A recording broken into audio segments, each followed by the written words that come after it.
ท่านผู้ชมเลยมาแล้วก็ชีได้อันนี้ละกราบไปไหว้เพิ่นขอพรสิ่งศักดิ์สิทธิ์ได้มาฮอดมาถึงแล้วลูกหลานมาฮอดมาถึงแล้ว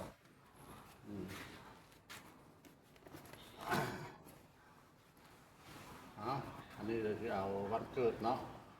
วันประหัตเนาะคือในนี้ในนั้นละแต่พ่อแม่เป็นว่าให้ฟังตะกี้อันนี้นะสาธุสาธุสาธุสาธุสาธุสาธุผู้ฆ่าน่ะชื่อพระออกคันดีอยู่บ้านเวียงวิไลเมืองตะแคกแข่งคำม้วนได้มาเที่ยวชมมาเห็นแล้วก็ได้กราบได้ไหว้อันนี้ละบาทประจำวันเกิดมันเป็นวันประหัตเนาะอันนี้เราตามคำบอกเล่าของพ่อแม่แต่กี้แต่ก้อนคนละมาคนแล้วก็ขอให้ลูกให้หลานนี่แหละมีอายุยืนยาวอายุวันนะภละเนาะไปทางใดก็บอกให้พามาทางใดก็ไม่ข้อให้ซื้อได้ขายหมานตลอดหมดครอบครัวเด้อสาธุสาธุสาธุสาธุ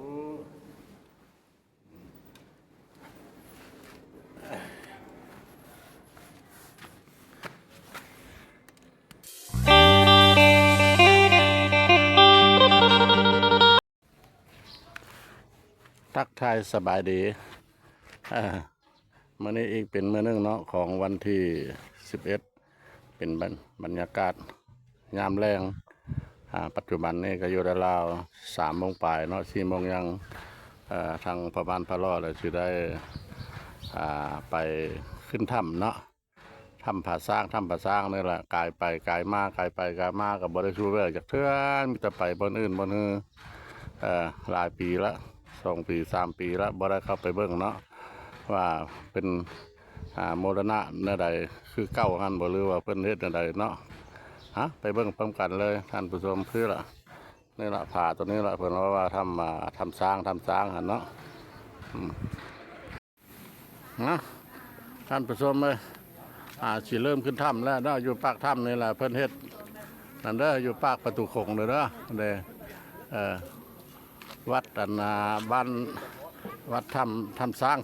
เนาะเดี๋ยวหุบสร้างเลยนะเดี๋ยวหุบสร้างในคู่นึงอยู่ทางใต้คู่นึงอยู่ทางเหนือในคู่นึง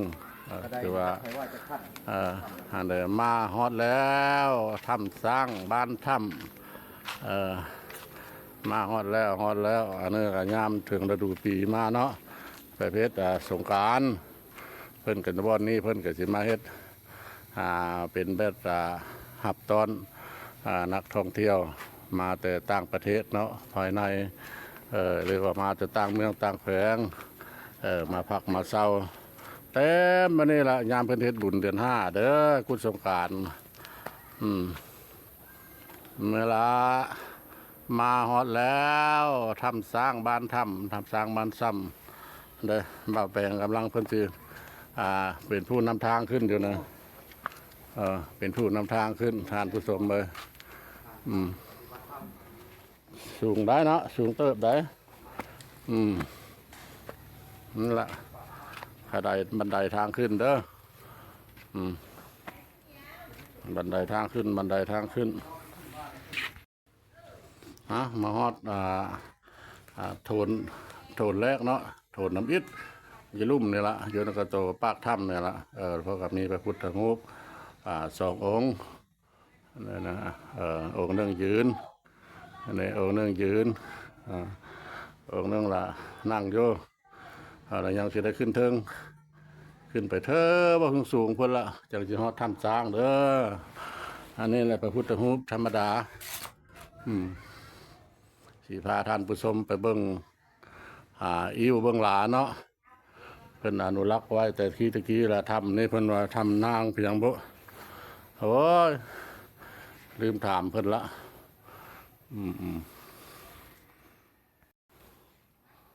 โอ้บอนกระโตปากถ้ำเนาะขดายทางขึ้นปากถ้ำนี่ละสิมีต้นไม้ใหญ่เด้อจักเป็นต้นอย่างละ2 ซองพอ อ๋ออันนี้ละทางอันนี้มาฮอดโถนโถนที่สองเด้อมาฮอดโถนที่สองบันไดนี่ก็มามีหลายพักหลายห้านเนาะเพิ่นก็ปรับปรุงใหม่เนาะเพิ่นทาสี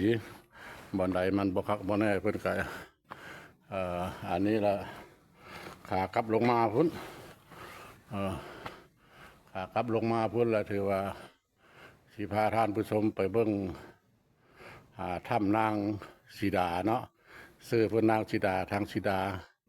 เพิ่นผู้เป็นเจ้าของอิ้วไพ่นะหลาตำหูกมันยังต่างๆนะเพิ่นยัง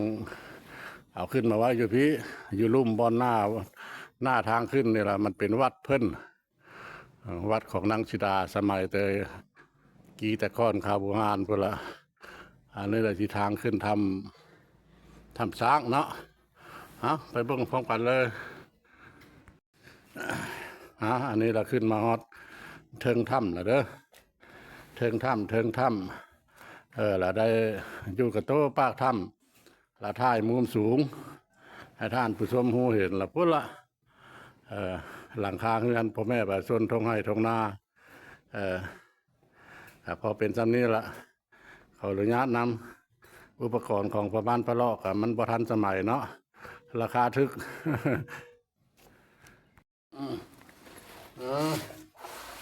ฝากเขาไหว้เพิ่นกันเนาะ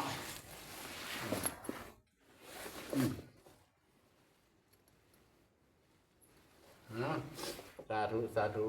สาธุสาธุสาธุสาธุลูกหลานนี่แหละเนาะที่ว่าเดินทางมาจากบ้านเวียงวิไลเมืองตะแคกแขนขมวนมาถ่ายท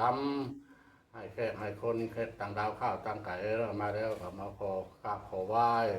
ขอพรสิ่งศักดิ์สิทธิ์ไปคุ้มไปครองแก่ข้าพูกลูกหลานความรวยครอบครัวทั้งหมดให้อยู่ดีมีแรงเด้อสาธุสาธุสาธุสาธุฉันลั่นคลองเบิ่งก่อนเด้อสิดังบ่เนาะอันว่า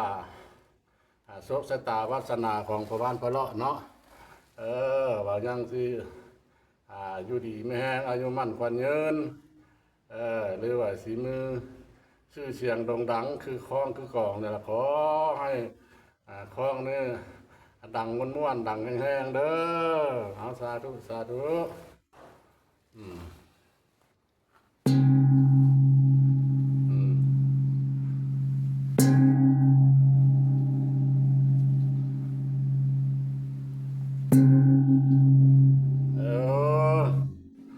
ยังดังอยู่ยังดังอยู่ขอให้ชื่อเสียงเรียงนามเนาะดังคือคล้องคือกองเลยเด้อยังดังอยู่นั่งดังอยู่ท่านผู้ชมเลยเดี๋ยวว่าเก็บภาพบรรยากาศให้ท่านผู้ชมเห็นนี่ก็มดแล้วเนาะมาฮอดถ้ำนางสีดาสุดท้ายมู่ละมาฮอดถ้ำนางสีดามาเบิ่งเพิ่นตำหูกเนาะมาเบิ่งอิวเบิ่งลาเพิ่นแล้วก็สิได้รับลบเล่าเต้าลงละแต่ว่าค่ำแล้วเนาะเดี๋ยวนี้ก็อยู่ราวจะเข้า5 โมงปลายแล้ว5 โมงแรงตอนนี้แหละคือทางมาเด้อผมบาแปลงมาหน้ามา2 คนทีมงานกับบรวงบลายขาดไปจักมันเป็นอย่างท่านผู้ชมเลยบางคนก็เศร้าย่าเนาะไปบรอดน้ำมันแพงวิวกิบบุขึ้นแล้วก็ย่ายังเหลือแต่พ่อบ้านพ่อเลาะกับบ้าแปลงมานานี่ละไปทำกันสบายดีป้าแป้งขอภาคขอพังน้ำSCเจ้าหน่อยเด้อพ่อบ้านพ่อเลาะหน่อยเด้อให้เพิ่นกดไลค์กดแชร์เด้อดึงไปแน่คนเท่าอันนั้นเนาะทางพ่อบ้านพ่อเลาะสิว่าปันพังเด้อเพิ่นว่าขันเลี้ยงสร้างเท่าเนาะขันตายมาแล้วได้กินข้าเพิ่นว่าขันเลี้ยงสร้างน้อยแล้วตายแล้วรูปทืนได้เลี้ยงพ่อบ้านพ่อเลาะไว้ในเด้อบ่ขอยังลายเนาะขอกดไลค์กดแชร์ แต่ว่ามาบ้านถ้ำนี่แหละให้ได้บคอหลายเนาะขอจาก5,000 วิวแล้วก็พอเด้อท่านผู้ชมเด้อเออ